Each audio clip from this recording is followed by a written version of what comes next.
I was talking about the wildfire season getting longer and more widespread. And of course, as I mentioned, when the East Coast is drenched in smoke from Canadian wildfires, then the issue is top of mind and more important to more people. So it is scary and destructive, and it's a byproduct of the climate crisis, but I figured we'd also learn a little bit about it, so I asked an expert, and we have one. Rod Moraga has been working in natural resource management for over 30 years. He was the CEO of Anchor Point Group Wildfire Consulting, focused on fire behavior modeling and forest management. He's a former ranger supervisor, forest and fire ecologist, and prescribed fire manager. He serves as operations chief and on the Rocky Mountain Complex Incident Management Team as a fire behavior analyst. He's also a volunteer firefighter with the Left Hand Fire Protection District. Please welcome to eTown, Rod Moraga.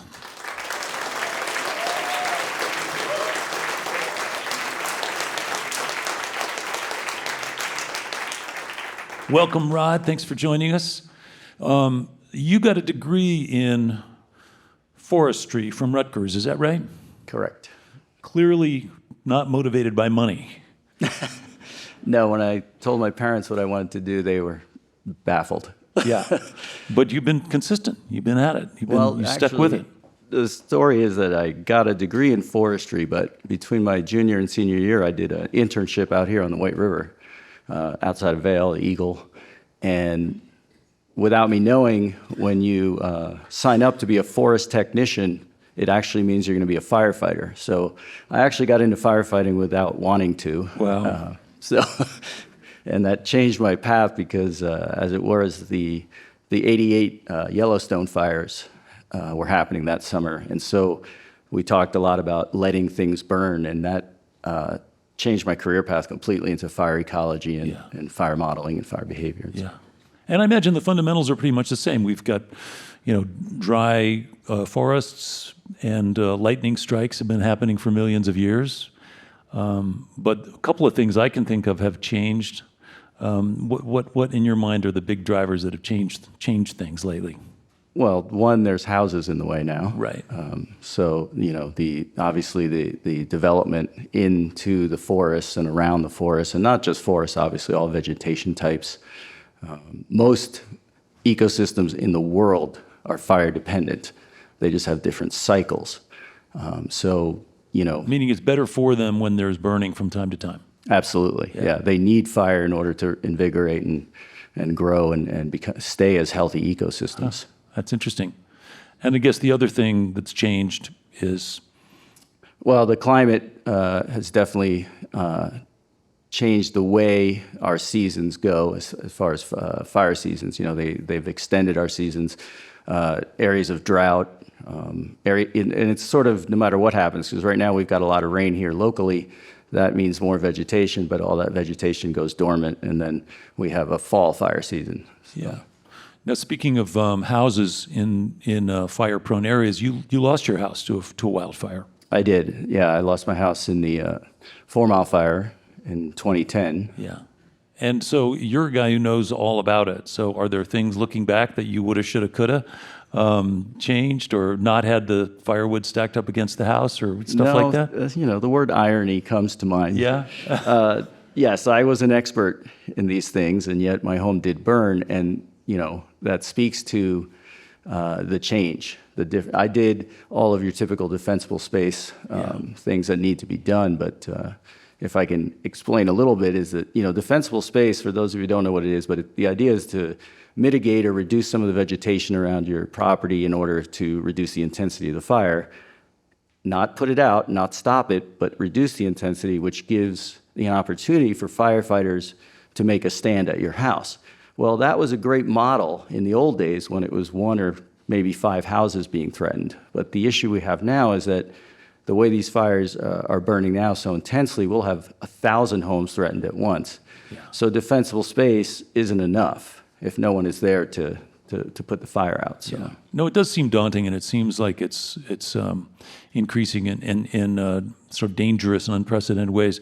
But I did really just want to talk to you about what you're seeing out there, and also if there are things clearly there are places our listeners could go if they want to learn how to be a little bit better prepared, and as you say, not have too much vegetation or not let it build up, or... Well, absolutely. I mean, first, what we're seeing is there's a higher frequency of fires. There's fires in areas that aren't typically used to seeing fire. Like right now, tying into your band here, Nova Scotia, Halifax area, that is not a place that normally gets fire. It's typically a wet area. But there's a drought that's, it's hard for us to see that since we had such a, tremendous winter here and everything, but they didn't have all that above us. And so we're seeing those areas that aren't used to fire getting fires. And what that means is that those forests or whatever that vegetation is hasn't burned in a long time, so there's a lot of it. And so these fires become more intense because there's just a higher fuel load. So it sounds a little hopeless. Like there's not really that much you can do to this natural cycle. Well, so, there is. Yeah. There is. Let me ask you what that is. Okay. Thank you for asking. So, I think there's different levels. Okay, so if you're already here, you've already got a property, then the best thing you can do is harden the home. And what we mean by that is fire-resistant construction. There's just some materials that are far better than others in terms of how they're going to withstand heat and embers. But I think bigger picture, we have to start thinking about zoning and planning. Right. That's the place where it starts. We need to not build in really fire-prone areas. Yeah. And then I guess the other thing is we can also, it seems, I don't want to think of it as being futile because I'm still committed to it and have been for decades, but I still feel like it's important to think about our carbon footprints and just like imagine ways in which we might be able to live a little lighter on the planet. What do you think? Absolutely. Yes. I rode my bike here. Yeah. Oh, cool. Yeah. Please. No, we do have to, we have to change our attitude towards this because nature will always try to find balance, and that's not always pretty. In our time scale, it's pretty abrupt and harsh. So the things we're seeing, all these, natural hazard events are just the way of nature trying to get itself back to balance. And, we have lots of reasons why this is happening. And if we want it to subside, we're going to have to do something about it. Something dramatic, yeah.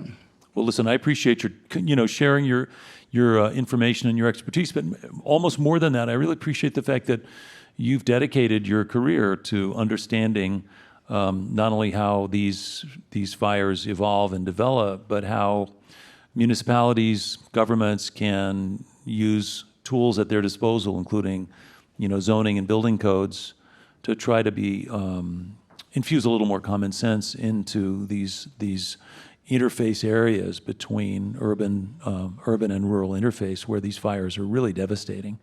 But and also just the fact that you're a firefighter, you're out there, right there. I'm sure you have many harrowing tales to tell about fires that grew around you that you didn't expect. Is that correct?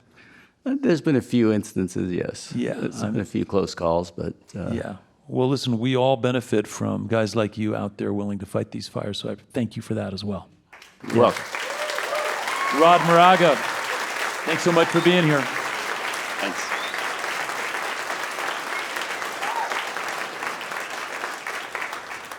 Hey, Rod, come back for a second.